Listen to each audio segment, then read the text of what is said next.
कला भक्त के सभी दर्शकों को मेरी राम राम। हम सभी महामृत्युंजय मंत्र जो कि आश्चर्यजनक फलदायक है से भली भांति परिचित हैं। बीमारियों, शिशु रोगों के निराकरण व पूर्ण आयु प्राप्त करने के लिए यह श्रेष्ठतम अनुष्ठान है।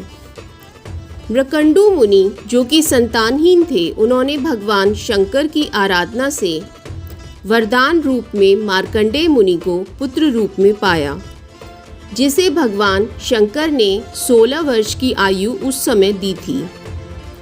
16वां वर्ष आरंभ होने पर पिता को उदास देखकर मार्कंडेय ने कहा, पिताजी शोक न करें, मैं भगवान शंकर को प्रसन्न करके ऐसा यत्न करूंगा कि मेरी मृत्यु हो ही नहीं। तदंतर वे दक्षिण समुद्र के तट पर शिवलिंग की स्थापना करके आराधना करने लगे। समय पर काल आ गया। मार्कंडेय ने काल से कहा, मैं शिव जी का महामृत्युंजय स्रोत से स्तवन कर रहा हूँ, इसे पूरा कर लूँ तब तक तुम ठहर जाओ। काल ने कहा, ऐसा नहीं हो सकता। तब मार्कंडेय जी ने भगवान शंकर के बल पर काल को फटकारा। काल ने जैसे ही मार्कंडेय को हठपूर्वक ग्रसना चाहा, त्यों ही महादेव जी उस लिंग से प्रकट हो गए और उन्होंने काल की छाती में लात मारी। मृत्यु देवता उनके चरण प्रहार से पीड़ित होकर दूर जा पड़े। भयानक आकृति वाले काल को दूर पड़ा हुआ देखकर मार्कंडेय जी ने पुनः इसी स्रोत से भगवान शंकर जी का स्तवन किया।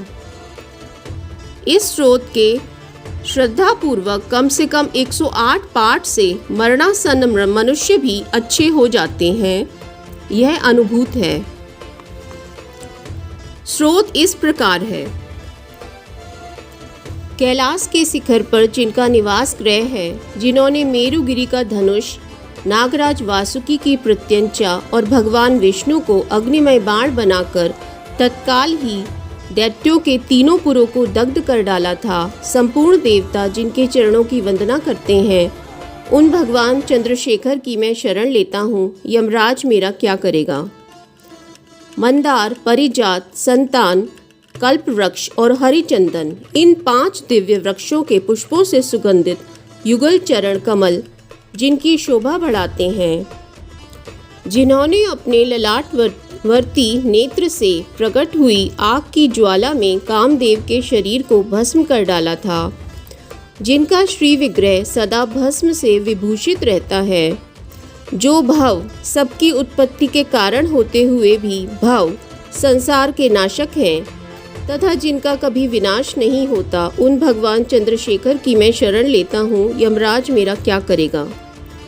जो मतवाले गजराज के मुख्य चर्म की चादर ओढ़े हुए परम मनोहर जान पड़ते हैं, ब्रह्मा और विष्णु भी जिनके चरण कमलों की पूजा करते हैं, तथा जो देवताओं और सिद्धों की नदी गंगा की तरंगों से भीगी हुई शीतल जटा धारण करते हैं, उन भगवान चंद्रशेखर की मैं शरण लेता हूँ। यमराज मेरा क्या करेगा।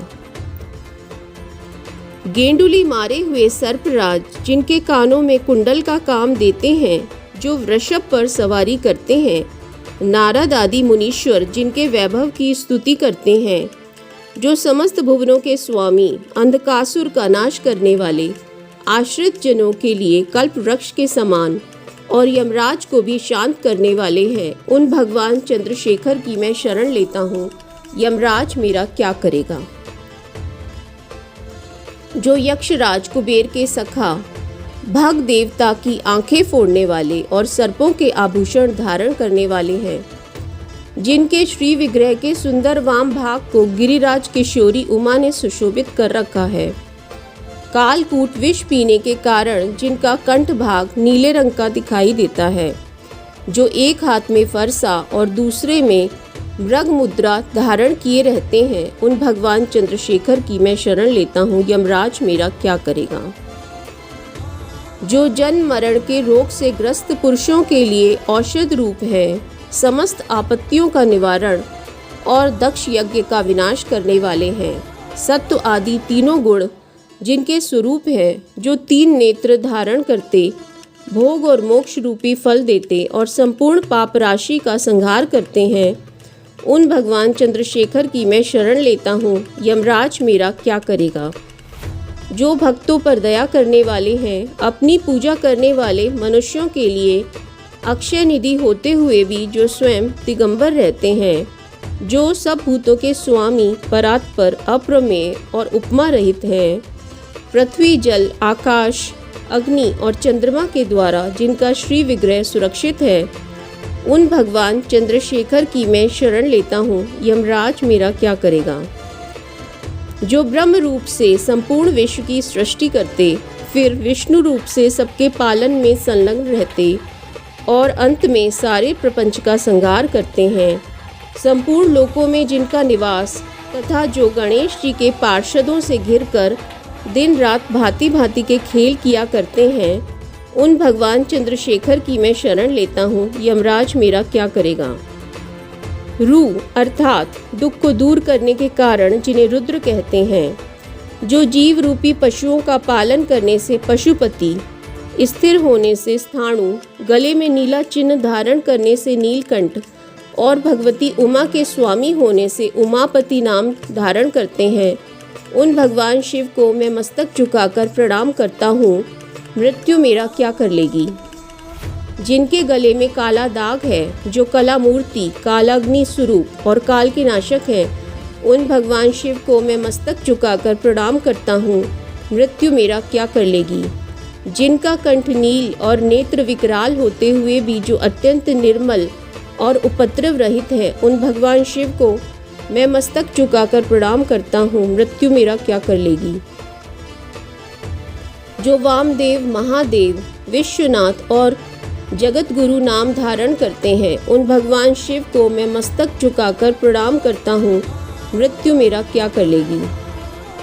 जो देवताओं के भी आराध्य देव, जगत के स्वामी और देवताओं पर भी शासन करने वाले हैं, जिनकी ध्वजा पर वृषभ का चिन्ह बना हुआ है, उन भगवान शिव को मैं मस्तक झुकाकर प्रणाम करता हूँ, मृत्यु मेरा क्या कर लेगी। जो अनंत, अविकारी, शांत, रुद्राक्ष मालाधारी और सबके दुखों का हरण करने वाले हैं, उन भगवान शिव को मैं मस्तक झुकाकर प्रणाम करता हूँ, मृत्यु मेरा क्या कर लेगी। जो परमानंद स्वरूप, नित्य, कैवल्य पद, मोक्ष की प्राप्ति के कारण है, उन भगवान शिव को मैं मस्तक झुकाकर प्रणाम करता हूँ, मृत्यु मेरा क्या कर लेगी। जो स्वर्ग और मोक्ष के दाता तथा सृष्टि, पालन और संहार के कर्ता हैं, उन भगवान शिव को मैं मस्तक झुकाकर प्रणाम करता हूँ, मृत्यु मेरा क्या कर लेगी।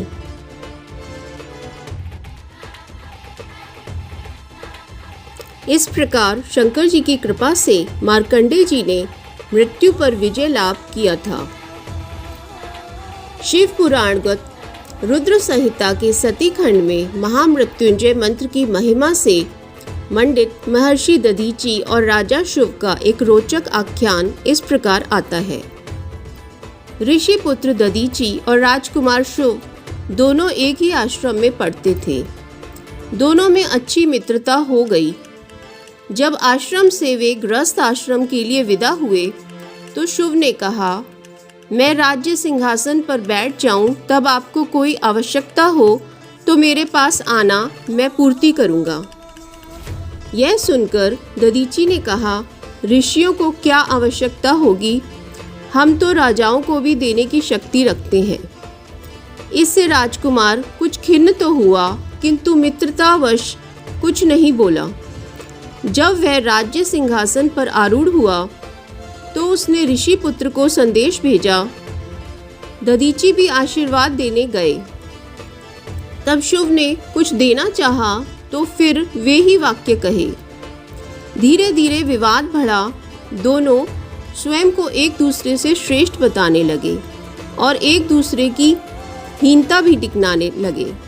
दधीची ने अपना अपमान होते देख क्रोध से राजा के सिर पर मुष्टि प्रहार किया। इसके विपरीत राजा शुभ ने दधीची के वक्ष पर वज्र का प्रहार किया। ऋषि हताहत होकर गिर पड़े। जैसे तैसे आश्रम आए और अपनी हड्डियों के टूट जाने से दुखी होकर शुक्राचार्य का स्मरण किया। उनके आने पर अपनी स्वस्थता की प्रार्थना की और महामृत्युंजय मंत्र का विधिवत उपदेश भी दिया। दधीची ने वन में जाकर दीर्घ काल तक मंत्र जाप करके भगवान शिव से अपने शरीर को वज्र के समान दृढ़ बनाने, कभी किसी के द्वारा वध न किए जाने और दीन न रहने का, वज्रास्थि, अवध्य और अधीन होने का वर प्राप्त किया। तदंतर मुनि पुनः शिवराज के यहाँ आए और अपने पैर से उसके सिर पर प्रहार किया। क्रुद्ध राजा ने वज्र से उसके वक्ष पर प्रहार किया, किंतु ऋषि का कुछ भी नहीं बिगड़ा। यह देखकर राजा विस्मित हुआ और अपने बल को बढ़ाकर दधीची को परास्त करने के लिए तप करने चला गया। तब से विष्णु प्रसन्न हुए और वर मांगने को कहा। तब राजा ने दधीची के वध का वर मांगा, किंतु विष्णु जी ने कहा कि उसने महामृत्युंजय मंत्र के प्रभाव से वज्रदेह, अवध्य और अधीन होने का वर शिवजी से प्राप्त कर लिया है, अतः मैं तुम्हें ऐसा वर नहीं दे सकता। साथ ही यह भी कहा, हे राजेंद्र, ब्राह्मण सदा निर्भय है, विशेषतः शिवोपासना से उनका कोई कुछ भी नहीं बिगाड़ सकता। किंतु तुम मेरे भक्त हो, इसलिए मैं दधीची को परास्त करने के लिए कुछ उपाय करता हूँ। ऐसा कहकर विष्णु ब्राह्मण का रूप धारण कर मुनि दधीची के आश्रम में गए और उन्हें प्रसन्न करके प्रार्थना की कि आप मुझे एक वरदान दीजिए। मुनि ने तपोबल से जान लिया कि ये भगवान विष्णु हैं और शिव की सहायता के लिए माया करके मुझसे वरदान प्राप्त करना चाहते हैं। तथापि बोले, कहो क्या चाहते हो? विष्णु ने कहा, तुम एक बार अपने मुंह से यह कह दो कि मैं डरता हूँ। किंतु मुनि ने कहा, मैं मृत्युंजय शिव की कृपा से सदा निर्भय हूँ, मुझे किसी से कोई भय नहीं है। विष्णु इससे क्रुद्ध हो गए और अपने चक्र से ऋषि पर प्रहार किया, किंतु वह भी निष्फल हो गया।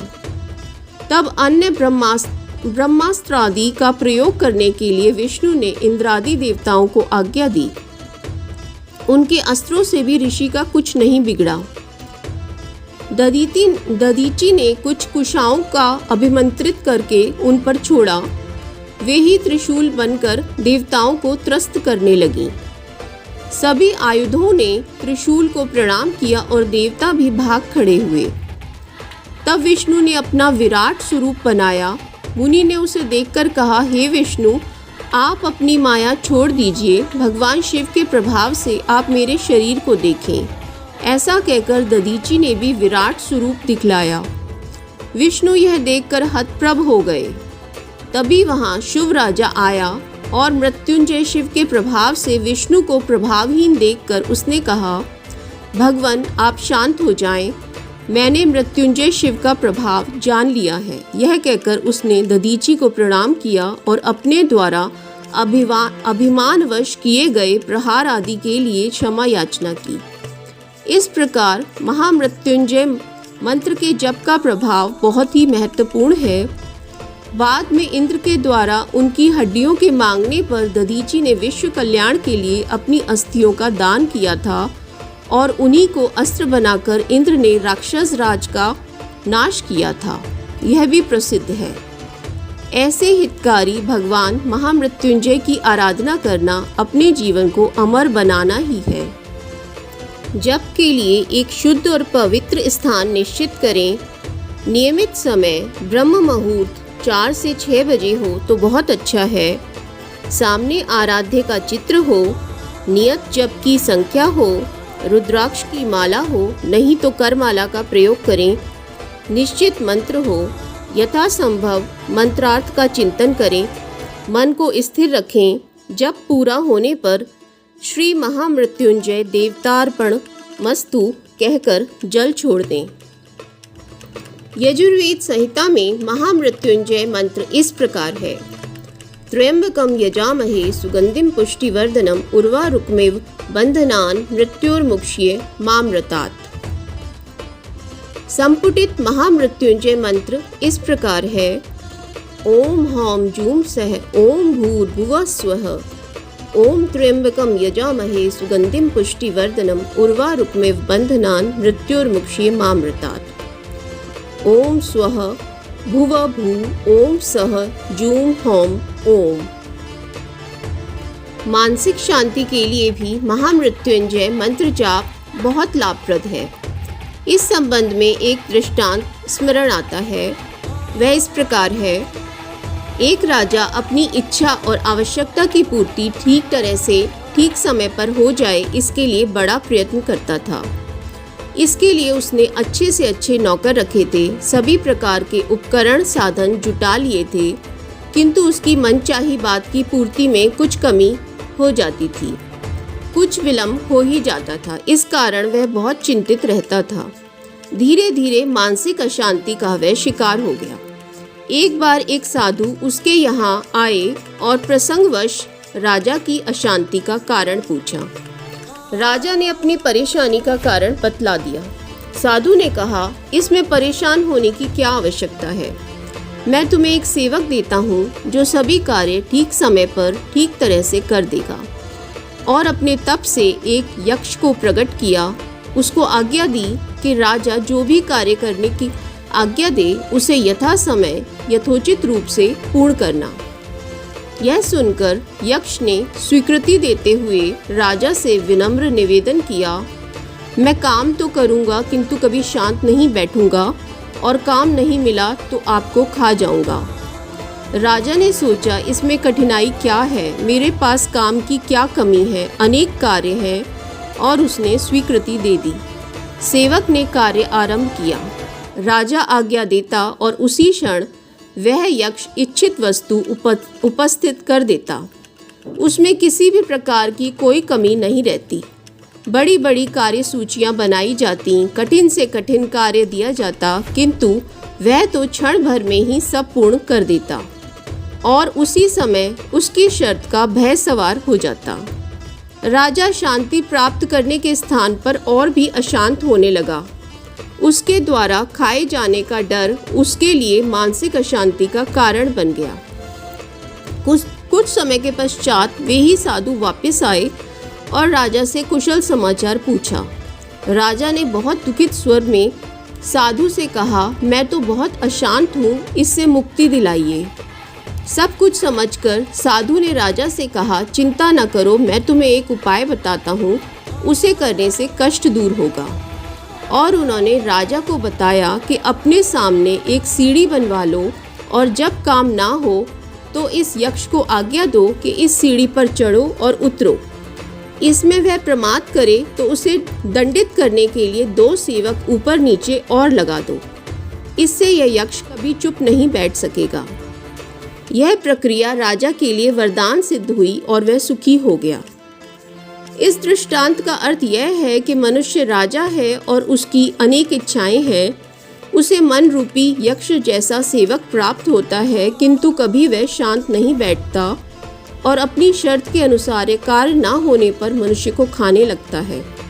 अतः उसके लिए एक सीढ़ी मंत्र जप रूप बनाइए। जब काम हो तब काम करे और काम ना हो तब मंत्र जप करे। इसमें प्रमाद ना हो, इसका पूरा ध्यान रहे। मन मस्तिष्क को अमृत से सींचने के लिए महामृत्युंजय मंत्र का जप एक अचूक उपाय है। बेचैनी अशांति के समय लोम विलोम जप बहुत लाभप्रद होता है।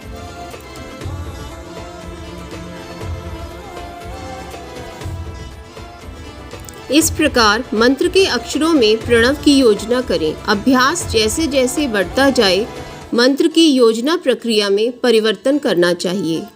नवीनता आने से मन इसी में लग जाएगा।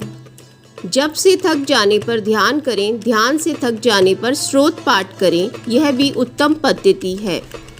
इसके अतिरिक्त यह पद्धति भी बहुत उत्तम है कि मंत्र को वर्णमाला के एक एक अक्षर से पल्लवित और संपुटित करके जाप करें।